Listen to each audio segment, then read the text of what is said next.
అండి. ఈరోజైతే మనం స్క్విడ్ కర్రీ చేద్దాము. ఫ్రై చేద్దాము.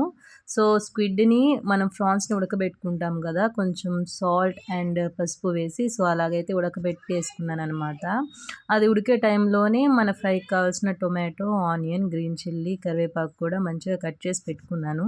దాని తర్వాత స్క్విడ్ ఉడికిపోయింది. సో, తర్వాత బాండీ పెట్టుకొని దాంట్లో కొంచెం ఆయిల్ వేసి, ఆయిల్ వేగిన తర్వాత తాలింపు సామాన్లు అండ్ గ్రీన్ చిల్లీ అండ్ అలాగే కరివేపాకు, ఆనియన్ కూడా వేసాననమాట.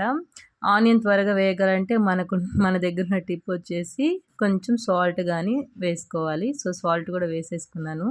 అలా ఒక 2, 3 మినిట్స్ తర్వాత మన ఆనియన్ కూడా మంచిగా వేగిపోయింది. దాని తర్వాత టొమాటో వేసి, ఆ టొమాటో వేసిన ఒక 5 మినిట్స్‌కి మూత పెట్టేసాననమాట. ఆ 5 మినిట్స్ తర్వాత మళ్ళీ ఓపెన్ చేసి చూస్తే టొమాటో మంచిగా మగ్గిపోయింది.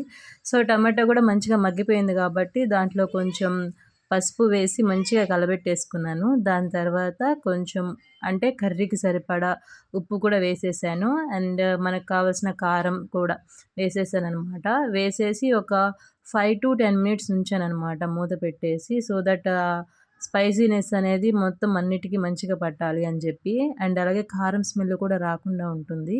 దాని తర్వాత మనం ఆల్రెడీ ఉడికించి పెట్టుకున్నాం కదా స్క్విడ్, దాన్ని కూడా వేసేసి మంచిగా మిక్స్ చేసేసుకున్నాననమాట.